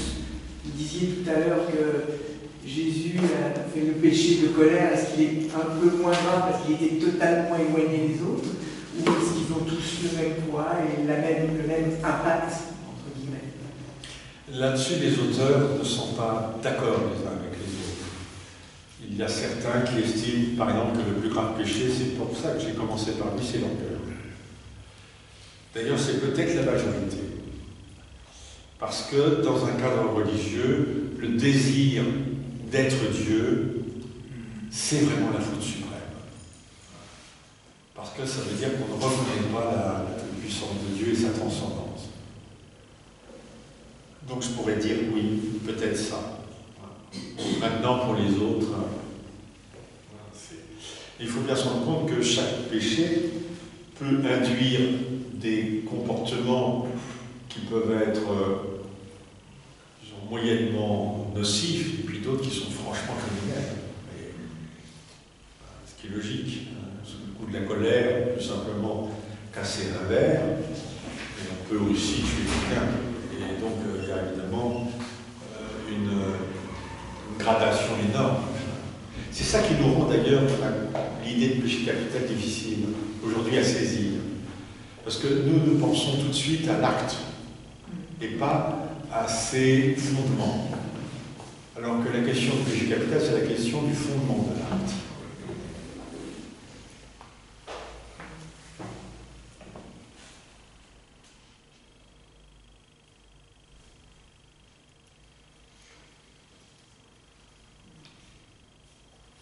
Silence. J'ai une question. Quelle est la conséquence concrète de faire un péché, en fait, concrètement? Est-ce que le péché capital induit qu'on va en enfer après, directement? Ou peut-être une question néophyte, hein, mais... Il est vrai que dans la conception judéo-chrétienne, l'homme est un être à la fois fini et éminemment pécamineux, pécheur. Il est, alors en plus, la théorie du péché originel met une culpabilité dès le départ. Donc c'est intrinsèquement que l'homme est coupable. Ça, c'est quelque chose de nouveau par rapport aux sociétés anciennes. C'est un point sur lequel Nietzsche avait insisté dans sa généalogie de la morale. C'est que les Grecs n'avaient pas du tout cette impression-là, vous voyez. Mais on pourrait dire la même chose, si vous voulez, Alors, les Indiens, c'est différent. On parle des Indiens de l'Inde, parce qu'en fait, si on appartient à une basse caste, ça veut dire qu'on est en train de payer une vie antérieure qui a été fautive. Mais dans la plupart des sociétés traditionnelles, pour ce que j'en connais d'après la lecture des anthropologues, on ne voit pas effectivement cette idée de... On a une angoisse terrible, une frayeur terrible, par exemple, de mal faire les rites. Ou bien, alors, le pire, c'est de transgresser un tabou. Mais il n'y a pas ce sentiment intérieur d'être profondément coupable avant même qu'on fasse quoi que ce soit. Parce que disait saint Augustin, finalement, que le mal était déjà dans l'enfant qui regardait avec envie son petit frère. Il est déjà là, le mal, dès le départ. Vous avez pas bien répondu à la question, si je peux me permettre, qui était des conséquences. Est-ce que le péché capital a une conséquence supérieure au péché véniel, au péché mortel ou à d'autres choses? C'est plutôt ça la question. C'est-à-dire qu'un péché capital, il peut vous faire commettre aussi bien des péchés véniels que des péchés mortels. C'est l'exemple que je vous donnais avec la colère, mais on pourrait dire la même chose de la luxure. Parce que dans la luxure, tout ce qui peut contrevenir, disons, à une sorte de mesure sexuelle, ça peut être ce qu'on appelait la fornication, c'est-à-dire le fait d'avoir des relations avec une personne qui n'est pas mariée avec soi. Ça peut être ce qu'on appelait le rapt, qui pouvait dire aussi bien le fait d'enlever la jeune fille, par exemple, à sa famille, pour en faire son épouse, mais ça voulait dire aussi le viol.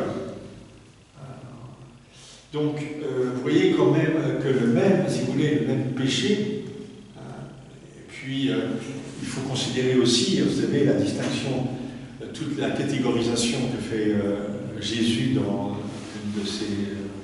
un des évangiles, quand il dit que vous dites que celui qui séduit la femme d'autrui commet un péché, moi je dis que celui qui a une intention d'adultère est déjà adultère. C'est-à-dire que tout à l'heure je vous ai parlé de l'intériorité, de la subjectivité, et ça c'est quelque chose de très nouveau, c'est-à-dire que dans la morale chrétienne, il y a cette idée que le mal n'est pas simplement ce que l'on fait, c'est aussi ce que l'on pense, ce que l'on désire, ce que l'on croit. Alors ça, c'est un point fondamental qui sépare la morale et le droit. Ça, c'est vrai. Heureusement qu'on ne met pas en prison des gens uniquement pour leurs intentions, parce que sinon, on serait tous en prison.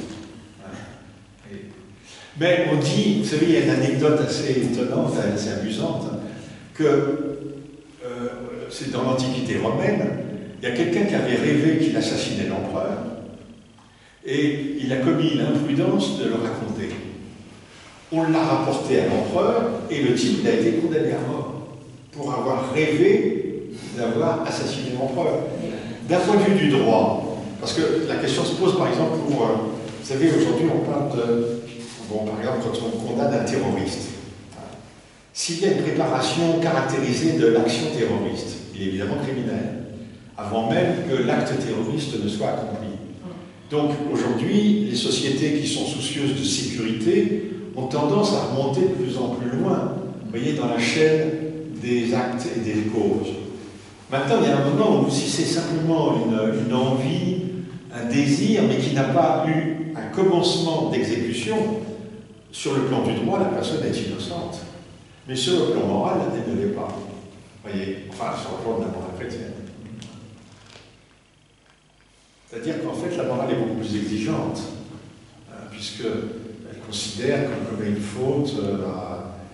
Il y a une nouvelle de Arthur Schnitzler, qui est un écrivain autrichien, et qui pose cette question-là. Elle pose la question de savoir, c'est la femme qui rêve qu'elle va avec un autre homme. Et elle se demande elle-même, en fait, si elle a commis un adultère ou pas. Et d'ailleurs, c'est une nouvelle qui a été mise au cinéma par Kubrick, Eyes Wide Shut. Et c'est la question de savoir est-ce qu'on est fautif d'avoir commis un crime en rêve ou en pensée. Moi, je pense qu'après, la faute avec le rêve, elle est dans le simple fait de la raconter, et on pourrait remonter à Joseph et raconter quand même à Jacob, son père. Oui, c'est vrai. Où est-ce qu'il en a fini? Mais bon, heureuse faute qu'il leur valu 430 ans et ensuite de revenir à Canaan. Mais on pourrait dire que c'est plus que c'est peut-être plus une erreur qu'une faute. Oui, voilà. Moi, je voulais aussi vous remercier. Mais il y a cette parole de Platon qui dit quelque part que le plus honnête homme commet les plus abominables crimes en rêve. Mais il faut dire une chose, c'est que pour les Grecs, comme pour tous les peuples anciens, le rêve ne venait pas de la personne elle-même. Le rêve venait toujours de l'extérieur. Et ça change tout. C'est-à-dire qu'il y a une sorte de puissance extérieure, ça peut être un ancêtre, un esprit. Le dormeur est traversé par des rêves qui ne lui appartiennent pas. Aujourd'hui, on a complètement subjectivé ça aussi, vous voyez. Même quelqu'un qui n'a pas lu Freud, intuitivement, il sait que c'est lui qui rêve. Que ses rêves, c'est une production de son cerveau, une production de son expérience, et que le rêve, ce n'est pas un message qui vient d'ailleurs. Ça, tout le monde a intégré cette idée-là. Oui, mais en même temps, il n'y a pas... Comment? Quand on rêve, il n'y a pas d'acte de volonté. C'est involontaire. Enfin, même si c'est une production... Oui, mais le problème, prenez le problème de la tentation. On pourrait dire la même chose, la tentation, est-ce qu'elle est involontaire ou non volontaire? Est-ce que, avant même de commettre un acte, il y a une sorte de laisser-aller qui fait que cet acte a pu être commis? Aristote fait remarquer, parce que la question se posait déjà chez les Grecs, quelqu'un qui tue un homme sous le coup de l'ivresse, Aristote il prend cet exemple. On ne peut pas arguer du fait qu'il était ivre pour le disculper. Aristote dit parce qu'il dépendait de lui de ne pas être ivre. De la même façon, si on dit j'ai cédé à la tentation était trop forte, on pourrait dire aussi la pulsion, etc. Est-ce que c'est un motif suffisant pour disculper la personne de l'acte criminel qu'il a commis? Parce qu'on pourrait dire il avait peut-être en lui le pouvoir d'arrêter justement ce mécanisme. C'est très compliqué ça, parce qu'il n'y a aucune science qui peut nous permettre de donner une réponse à ce type de problème. Moi je sais que si j'ai jamais été, mais si j'avais été choisi par hasard comme membre d'un jury de cour d'assises, j'aurais été très embêté parce que je me rends bien compte que plus le crime est odieux, barbare, impardonnable, et plus on est tenté de penser que la personne qui a fait ça n'était pas maître d'elle-même et par conséquent n'avait pas toute sa responsabilité. Il y a là quelque chose de paradoxal parce que, évidemment, la sanction doit suivre la gravité de l'acte. Plus le crime est grand, plus la pénalité doit être lourde. Mais le problème, c'est que plus l'être humain commet des actions odieuses, barbares, inqualifiables, comme on voit dans des guerres civiles où il y a des enfants qui sont décapités, où il y a vraiment des actes de barbarie absolument immondes, mais on se dit, mais ceux qui font ça, est-ce qu'on peut imaginer une seconde elles étaient libres, comme s'ils étaient à la croisée des chemins, à un moment donné, il y a une bifurcation, je le fais, à gauche je le fais, à droite je ne le fais pas. Vous voyez, la croisée des chemins. Héraclès, entre le chemin du vice et le chemin de la vertu. Est-ce que ça existe, tout ça? Est-ce qu'on peut dire que dans notre vie, on a des bifurcations qui nous permettent de dire soit je le fais, soit je ne le fais pas, et je choisis ou bien de le faire ou bien de ne pas le faire?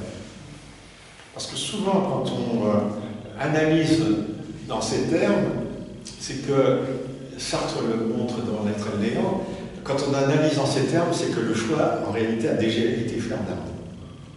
Et que par conséquent, l'individu est de mauvaise foi quand il fait semblant d'hésiter, alors qu'en réalité, les dés sont jetés. Mais bon, ça c'est des paris, des paris philosophiques. On ne peut pas dire qu'une théorie a raison et que l'autre a tort. On ne peut pas dire qu'il y a une vérité d'un côté et une erreur de l'autre. C'est pour ça que la justice est quelque chose de très étrange, parce qu'il y a des éléments qui sont des éléments matériels, techniques, scientifiques absolument indiscutables, les analyses ADN, les empreintes digitales, donc il y a des traces, il y a des preuves, etc. Mais il y a toujours cette espèce de dimension métaphysique transcendante qui fait qu'on va dire qu'un tel, on est sûr qu'il a commis cet acte-là. Est-ce qu'il est responsable ou pas? Est-ce qu'on l'envoie à l'hôpital psychiatrique ou en prison? Alors vous savez que la tendance de notre société, c'est d'envoyer les gens en prison. Parce que la tendance de notre société, c'est de supposer que tout le monde est libre. Et comme disait Nietzsche, la liberté, c'est la métaphysique du bourreau, parce que être libre, ça veut dire être responsable, et être responsable, ça veut dire être punissable. Et notre société a besoin de punir. Elle a besoin de punir, et c'est pas scandaleux en soi. Je veux dire, si vous avez des gens qui brûlent des maisons, qui violent des enfants, qui massacrent des gens, il est normal que la société puisse se défendre. Mais vous voyez que la question de la responsabilité, c'est un pari métaphysique. Et la responsabilité, vous ne la trouverez jamais dans une analyse neurophysiologique. Aujourd'hui, on lit dans le cerveau de façon de plus en plus fine les échanges moléculaires, les synapses, etc. Les neurophysiologistes prétendent qu'on peut localiser donc telle fonction et que par conséquent, en la stimulant, on va par conséquent déclencher certains types de comportements ou de pensée, mais jamais on n'a trouvé la liberté, la responsabilité et la volonté dans les cellules cérébrales, et on ne la trouvera jamais. Donc c'est un pari, comme un postulat, si vous voulez. C'est ce qui permet à la justice de fonctionner, mais on ne peut pas prouver la validité de ce postulat. Il y a quelqu'un qui dirait pour cela, vous devrez... L'homme n'est pas libre, c'est une machine qui le fait agir et il est inconscient de la motivation de ses actes, et du fait qu'il ne connaît pas la motivation de ses actes, il se croit libre. En gros, c'est ce que disait Spinoza. Ça, c'est quelque chose d'irréfutable. Comme l'inverse est irréfutable. Vraiment, on est ici dans une grande croisée des chemins. On est déterministe ou bien partisan de la liberté humaine, on ne sort pas de là.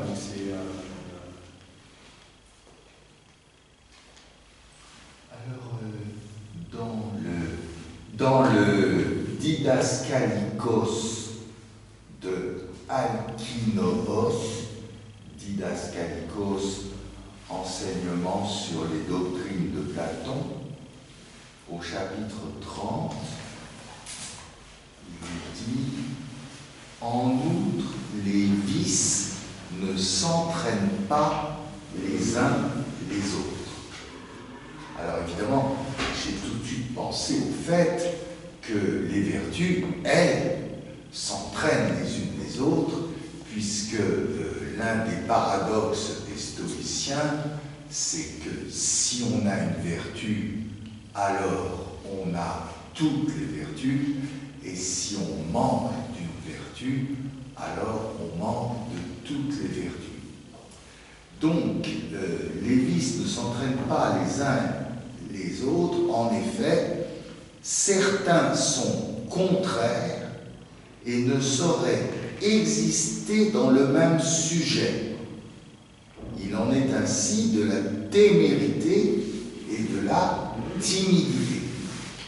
Voilà deux vices qu'on ne peut pas avoir simultanément, puisque ces deux vices sont contraires l'un à l'autre.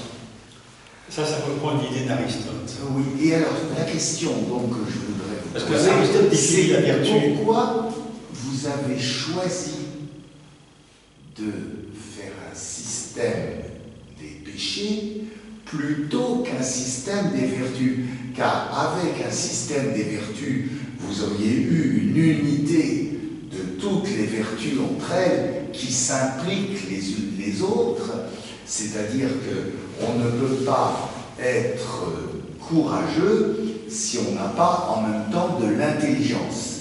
Car si on n'est pas capable de voir où est le vrai danger, pourquoi il faut le fuir ou pourquoi au contraire il faut l'affronter, à ce moment-là ce courage sera une témérité ou une lâcheté.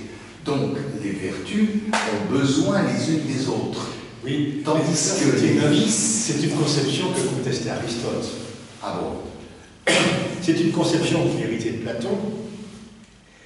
C'est de savoir effectivement, est-ce qu'il est possible de concevoir quelqu'un qui possède certaines vertus et pas du tout les autres. Alors, en gros, Platon disait non, Aristote disait oui. On peut être, par exemple, la tempérance est une grande vertu chez les Grecs. On peut être à la fois courageux et intempérant. Donc la tempérance et le courage ne vont pas nécessairement ensemble. Voyez.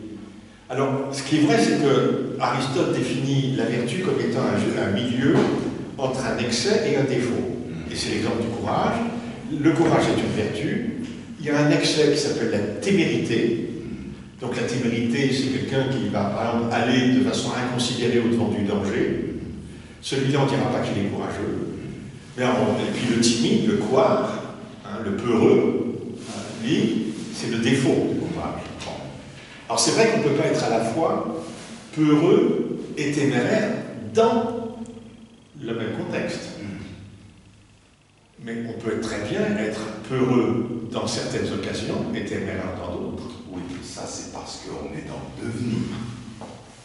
Mais parce que l'existence humaine et disons, les circonstances sont tellement différentes. Prenez par exemple l'exemple de l'amour. Pour déclarer son amour, faire manifester son amour, certains peuvent être d'une timidité écrasante, inhibante. Mais il y a des circonstances où ils peuvent être au contraire extraordinairement téméraires. Donc, en fait, quand on dit de quelqu'un, c'est pour ça que la caractérologie ne tient pas debout une seconde. La caractérologie, ça mettait dans des cases les individus en disant il y a les passionnés, il y a les actifs, il y a les timides, etc. Non, ça ne tient pas debout, puisque le même individu peut être extrêmement lâche dans certaines circonstances et extrêmement courageux dans d'autres. Oui, mais... Il peut être très intempérant dans certains domaines et être très mesuré et tempérant dans d'autres. Oui, mais dans les vertus, l'acte précède la puissance, c'est-à-dire ce n'est pas parce qu'on est courageux de puissance que l'on fait des actes de courage, actes. C'est le contraire. C'est en faisant des actes courageux que l'on acquiert la vertu de courage.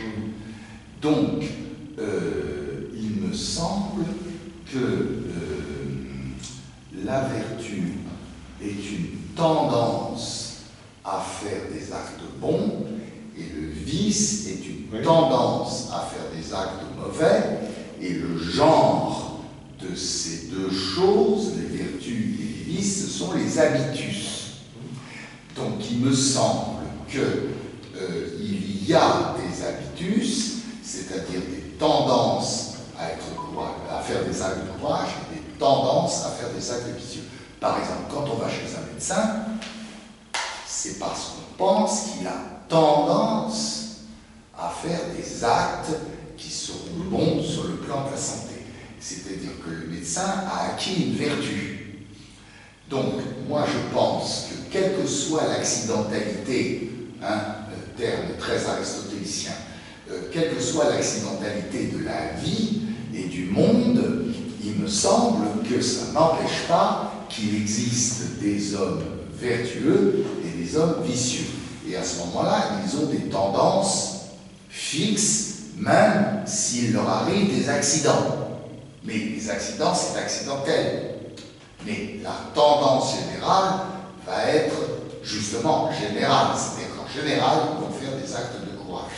Oui, donc, alors, il me semble... Dire cela, c'est supposer qu'il y a une cohérence de la personne qui, disons, alors peut-être que c'est un effet, disons, historique de notre société, où on observe effectivement des comportements de plus en plus incohérents. Oui. Et c'est vrai que les Grecs avaient peut-être des caractères plus affirmés, plus constants. Mais la charité, l'espérance et la foi, ce sont des tendances à faire des actes bons, et on espère que petit à petit, on va acquérir de mieux en mieux ces vertus. De même la force, la tempérance, la justice et la prudence. Ça aussi, ce sont des tendances à faire des actes bons, et on peut espérer qu'on les a de manière fixe. Alors pour répondre à votre question, en fait, si j'ai parlé des péchés capitaux, c'est parce qu'ils ont été l'objet d'une systématisation. Oui. Alors que ce n'est pas le cas des vertus. Et qu'en fait, il n'y a pas de contraire du péché. Le contraire de la vertu, c'est le vice. Oui. Et quand on parle de vice, on parle d'autre chose. Oui. On est dans un cadre qui est celui de la philosophie grecque, et qui n'est plus celui de la philosophie religieuse judéo-chrétienne. Dans la somme théologique, il est profondément question des habitus, des vertus et des vices. Parce que foi, espérance, charité, ce sont des vertus. Oui, mais ce sont des vertus théologales, oui. Et donc, qui sont de l'ordre du domaine du don. C'est un don qui est fait, c'est pour ça qu'on parle de théologal. Par exemple, la charité, l'espérance et la foi. Et même si nous les cultivons par notre propre effort, c'est à l'origine des dons qui nous sont faits par le divin, donc le Créateur. C'est en ce sens qu'on parle de vertus théologales. Oui, à l'opposé des vertus morales que sont la prudence, la force, la tempérance et la prudence. Donc, effectivement, il y a les vertus cardinales qui sont des vertus morales et il y a les vertus théologales qui sont des dons de Dieu. Mais il se trouve que dans la somme théologique, c'est qualifié de vertus. Et les vertus, c'est l'un des deux cas des habitus. Habitus, tendance à faire des actes d'un certain type. Vertu, tendance à faire des actes bons. Vice, tendance à faire des actes mauvais. Voilà le système. Alors, je veux bien que les vertus théologales sont des dons de Dieu, tout à fait. Qui sont bien sûr à cultiver, c'est parce que évidemment. Voilà, c'est un don de Dieu que voilà, je reçois le don de Dieu et je le reçois et je ne fais rien, et puis le don de Dieu, non, c'est un don que je reçois, mais que je suis appelé à cultiver, voilà. À travailler pour que ça croisse, ça grandisse à moi, ça c'est. Exactement. Donc, c'est en faisant des actes de courage qu'on devient courageux, et c'est en faisant des actes de foi que l'on acquiert la vertu de foi, même si tout cela vient de Dieu en ce qui concerne la foi. Mais il se trouve que Il se trouve que moi j'ai quand même tendance à penser que les gens de notre époque sont peut-être incohérents, mais le système de la sainte théologie, que lui, il est très cohérent. Ouais, bah, moi, j'ai lu très peu Saint Thomas d'Aquin sur ces questions. Je ne suis pas, désolé, je ne suis pas trop philosophe dans les concepts à utiliser pour définir ce que c'est que vertu, ce que c'est que vice. Voilà, je ne suis pas. Avant de, excusez-moi, moi je voulais simplement dire un grand merci aux conférenciers pour avoir bien précisé cette définition des péchés capitaux, parce que habituellement on pense qu'un péché capital, c'est, les gens disent péché capital égale péché mortel, donc c'est le lien qu'on fait directement, et tout en ne sachant pas que c'est une manière d'être ou un péché qui engendre beaucoup d'autres péchés. Et beaucoup ne le savent pas, et je suis très content que vous ayez revenu sur cette définition pour dire clairement que c'est, on peut l'appeler en latin le capus, c'est la tête qui engendre d'autres péchés et qui peuvent être véniels ou qui peuvent être mortels. Donc, quand on parle de péché capital, c'est pas par exemple la gourmandise qui n'est pas un péché aussi, comment on dit, capital, s'il faut dire entre guillemets, que le péché, par exemple, de la tuerie. De tuer quelqu'un, c'est plus mortel, disons c'est mortel, plus que la gourmandise. Mais la gourmandise est un péché capital du fait que en étant gourmand, ça engendre d'autres péchés qui peuvent, encore une fois, être soit véniels ou soit mortels.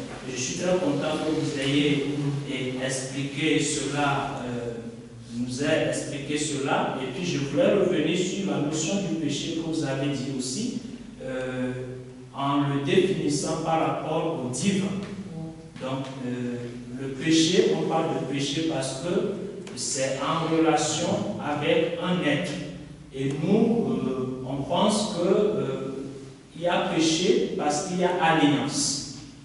Une alliance qui suppose deux parties avec des règles, entre guillemets, qu'il faut observer. Et c'est en cela que je reviens sur la question de notre ami qui demandait tout à l'heure les conséquences du péché, des péchés capitaux, le péché en général. Et quand on pêche, on rompt en quelque sorte cette alliance. On a des contrats, on a des règles à vivre, à suivre. Et donc, quand comment on dit ça? Quand je pêche, alors je coupe en quelque sorte un lien qui est entre le divin et moi. C'est ça un peu la conséquence du péché, de l'enfer. Je ne sais pas si ça conduit à l'enfer ou pas, mais je sais que quand on rompt l'alliance ou quand on pêche, il y a quelque chose comme un lien qui est coupé et donc je ne suis plus lié à ce divin-là. C'est un peu la conséquence. Merci. On va mettre un terme parce qu'il est déjà 10h20. Je voudrais vous remercier encore pour ce brillant appartement.